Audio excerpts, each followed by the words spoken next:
international monetary research. The institute is based here in Premier House. It was established in 2014 as an educational charity. It is an independent institution from the University of Buckingham, even though it's very much, it's very closely affiliated and connected to the University of Buckingham. Me, myself, I'm the director of the institute, but I'm also a lecturer at the departments of the Economics and Social Studies department. The associate director, Dr. Mocha Basim, is also a lecturer in the department. And we have quite many links with the university. Anytime we hold an event, we invite our students, staff of the university to join us. We have the internship program that is mainly offered to our students.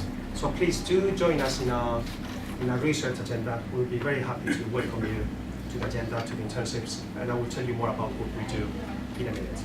But it's based here in Premier House. Do you know where Premier House is? Yeah, the White House in Hunter Street. And please do, again, as I told you with the Santander internships, do take the opportunities that you have. What we do here at the Institute is something very, very much specialized in monetary economics and central banking. And not many other institutions in the country, if any at all, do it. So do please take the opportunity. Let me tell you more about what we do, the research agenda of the Institute and our mission. And then I will tell you how to apply to the internships program of the Institute. What we do is something that many people find complicated, but I think it's easier if we start teaching macroeconomics and monetary economics in particular by using caricatures.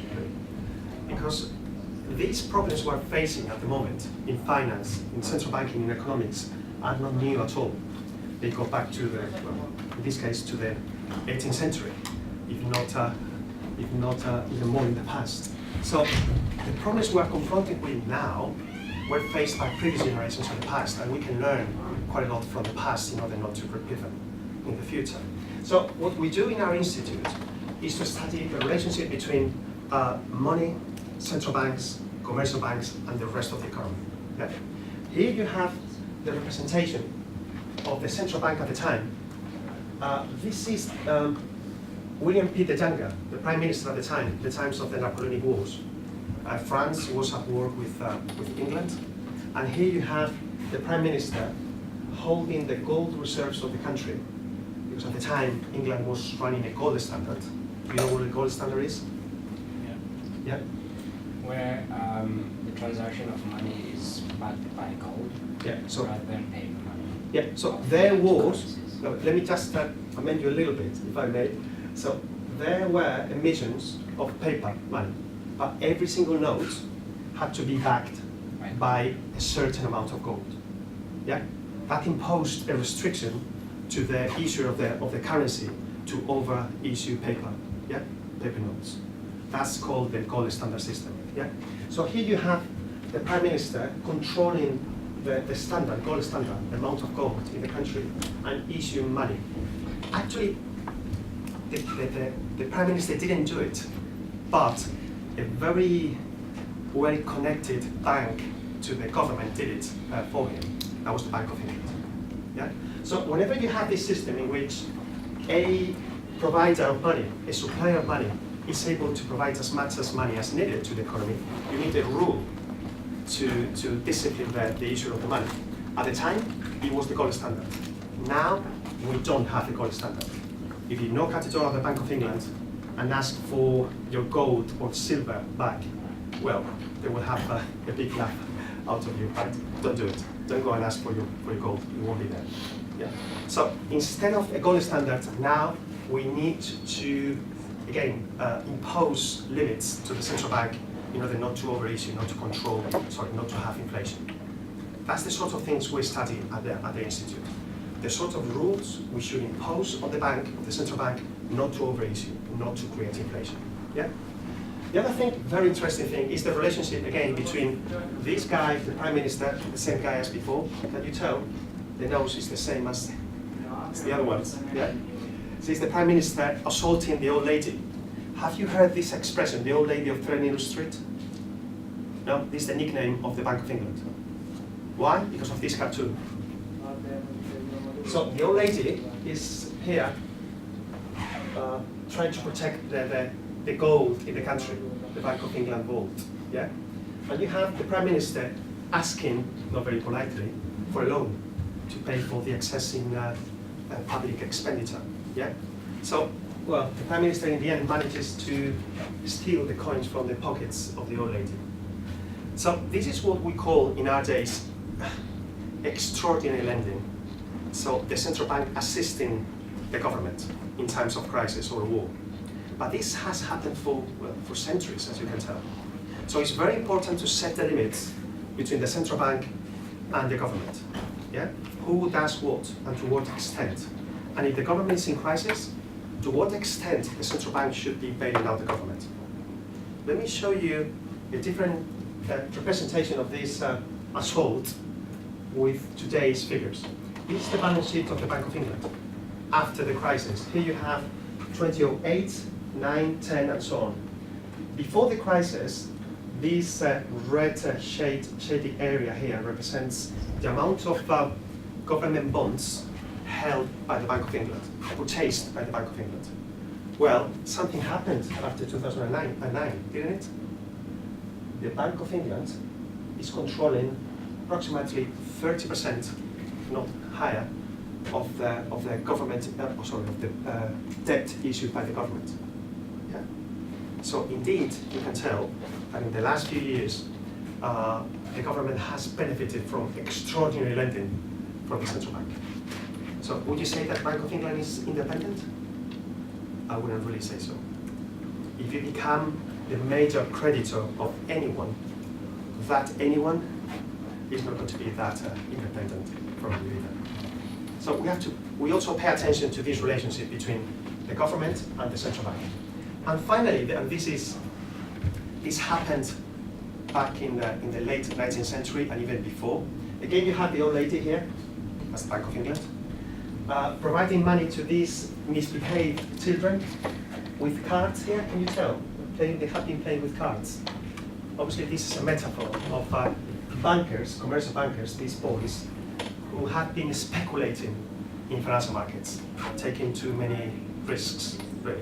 So you have the old lady saying, well, same old game. Just for this time, I don't know if you can read it, just for this time, I will bail you out. Yeah, just for this one.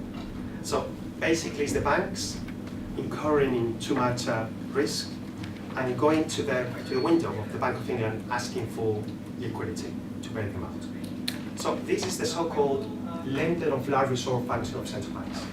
And this is what the Bank of England has been doing for 150 years.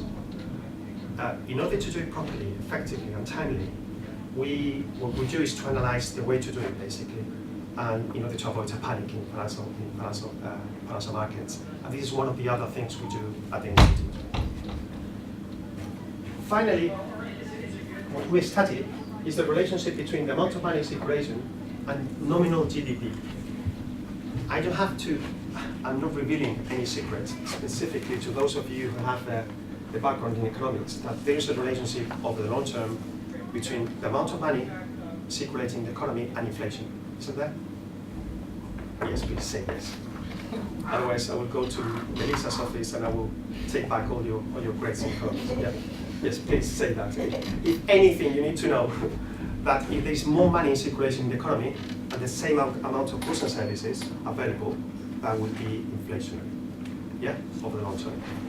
If you don't believe me, go to Venezuela, go to Argentina, go, if you could, to Spain in the 19th century or to Germany in the 20s. Yeah, that has happened all around the world in different occasions, in different times.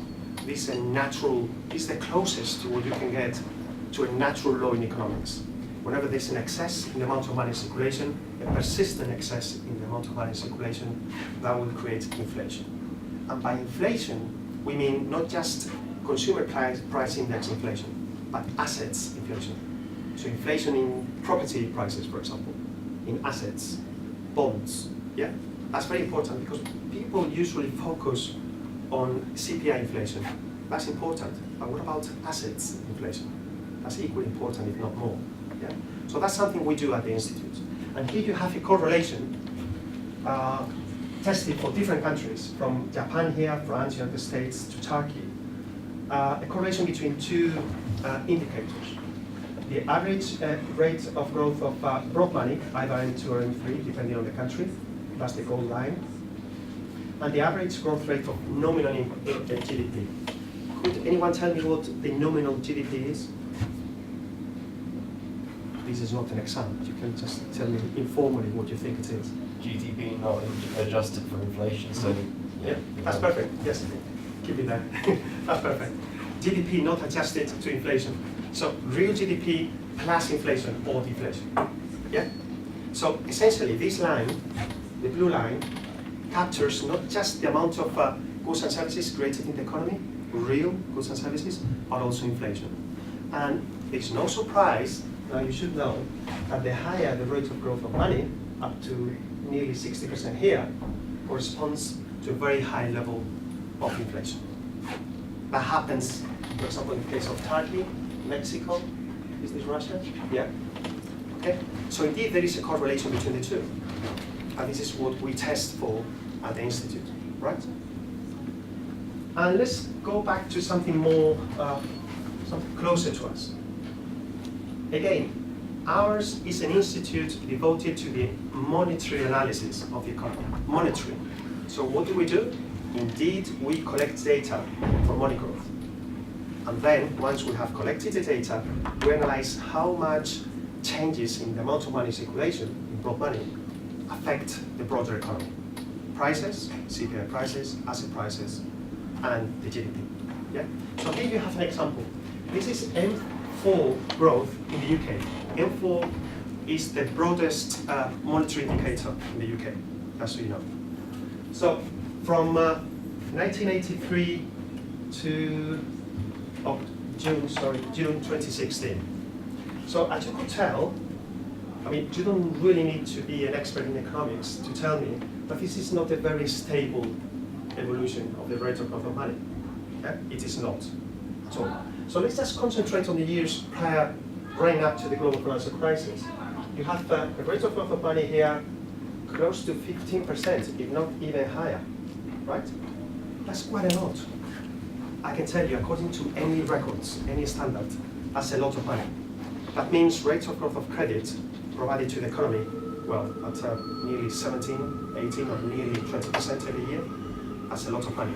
So not surprisingly, at that time, when the amount of money was growing very fast before the crisis, people, perceived that it was easy to go to the bank, sorry, Daniel, and ask for borrowing at very cheap cost, and then, embark in, funny projects. Yeah, many people did, and they couldn't pay them back after the crisis, right?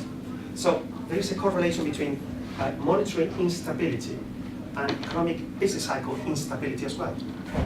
And the same happened right after the breakout of the global financial crisis.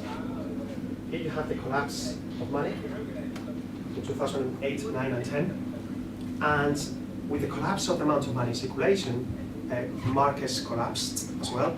People didn't really have the finance, the money to pay for investment projects, for example. And we had massive unemployment, not in this country, but in many other countries. Yeah? So again, what we need to do is to maintain the stability in the rate of growth of money. That's something we study at the Institute as well. And these are other research topics you might be interested in. This is just a summary of what we have been discussing here.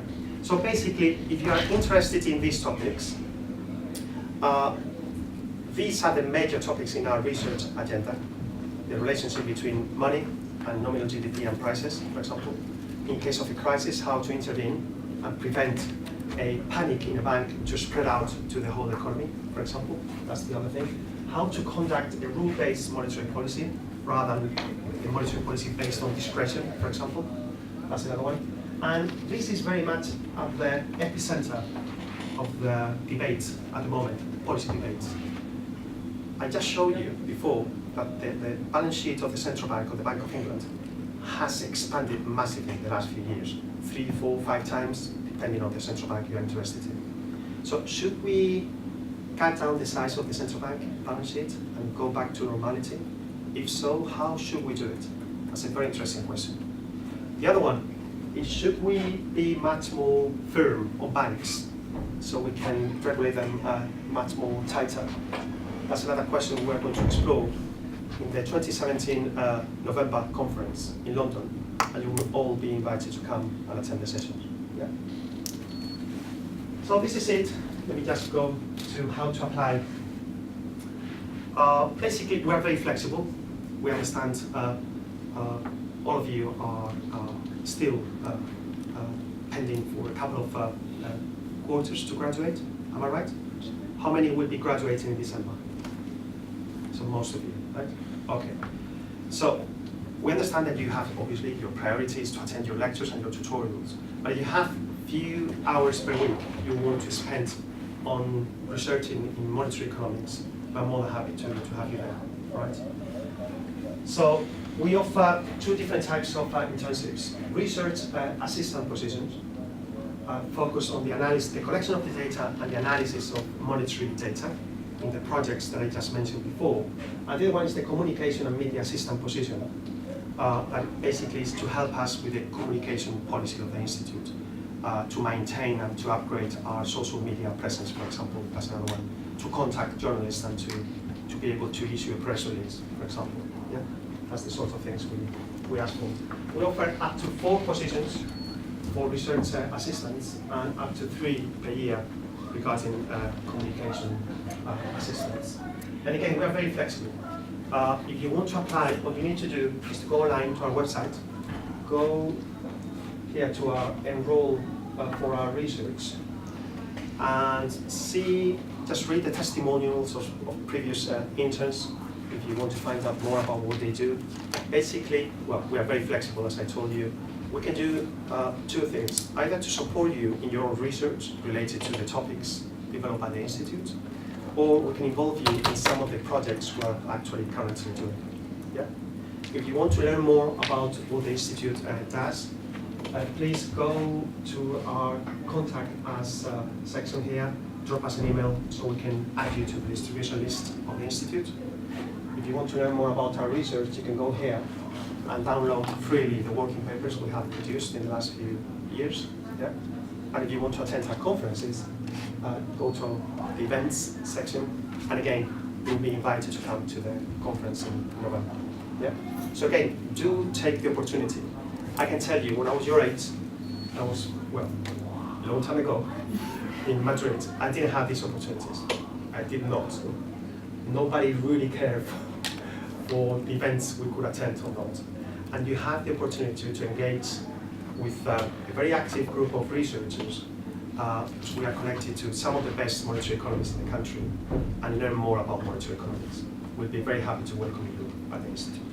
If you have any questions, please just let me know. I'm here, local, in Buckingham House, so please just send me an email if you wish. Yeah? Here you have my email address.